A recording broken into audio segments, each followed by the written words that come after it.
government hospital, business is always up. There is no a business downtime for government hospital. Patient is always more than doctors by the hundreds of multitudes.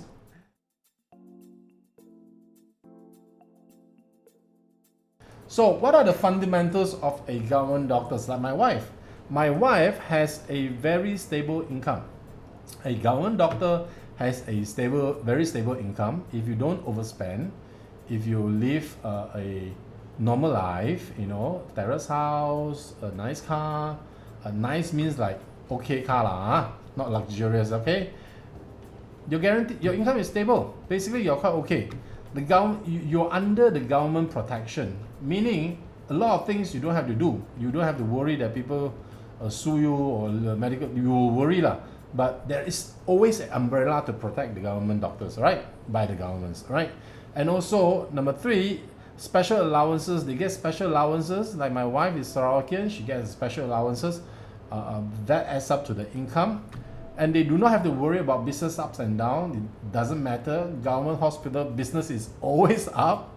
There is no a business downtime for government hospital. Patient is always more than doctors by the hundreds of multitudes. So you don't have to worry about that.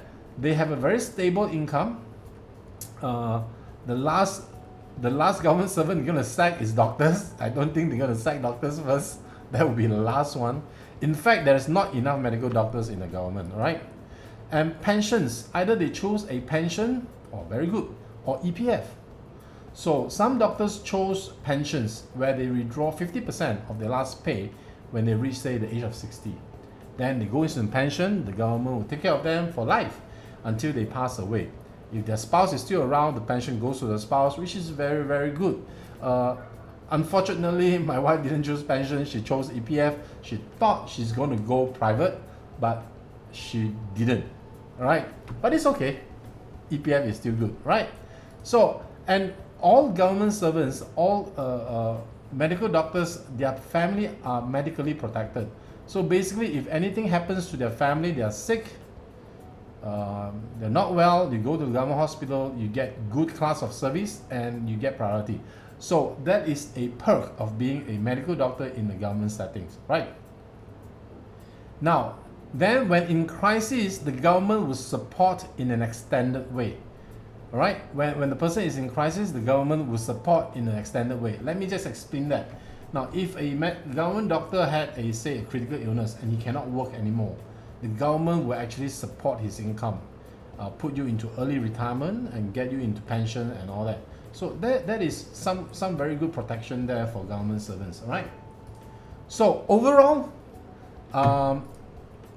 the government doctors are very comfortable. I'm not saying that they live a high life, but they are very comfortable. They are not too stressful. Their life is pretty good lah, not very not poor, but middle upper income class. They are comfortable. Like my wife, she is comfortable, and I've seen a lot of her cousins who are doctors. They are comfortable. They're not very rich, but they are comfortable. So good. It is not bad. It is a lifestyle that you choose, right? So if you have any question, I can answer you, right? Now, the fundamentals of private doctors. Number 1, you're business orientated. If you're private doctors, business down, you're down. Business up, you're good. So you're business orientated. Profit and loss is important. It's a different ball game already. If you serve a government, if you serve a private hospital, if you always don't admit patients or don't get enough patients, you become a liability. So you must bring in what do you call these patient loads to the private hospital. So profit and loss is important. They need to handle their own risks and their medical needs. The private hospital actually taking care of them in a very marginal level, not everything. So they still need to buy their own medical insurance. They need to still buy their own legal liability and all that. They still need to take care of all that. So your incomes depend on the work you produce. If you're a private doctor, you understand what I'm saying. Your income depends 100% on what you produce. If you don't see enough patients, your income drops.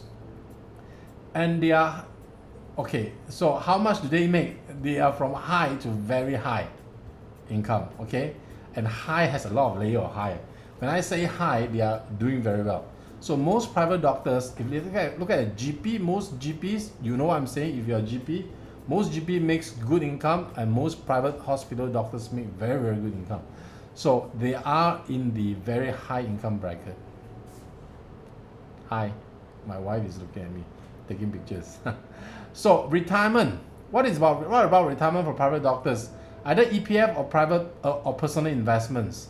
They don't have the backing of governments. They either do EPF or personal investment, house, property, whatever they do. Okay, their work-life balance can be challenging. If you're in private settings, you know a lot of private doctors, depends on what discipline you're in. If you're ophthalmologist, then your work-life balance can be better. But if you're gynae, then your work-life balance can be thrown all the way. Obstetric, not gynae, sorry, obstetric. If you're taking care of women illness and delivering children, you can be your lifestyle can be thrown off balance. So it is very important for private doctors to actually maintain a control of the work-life balance. Overall, they have better incomes than government doctors.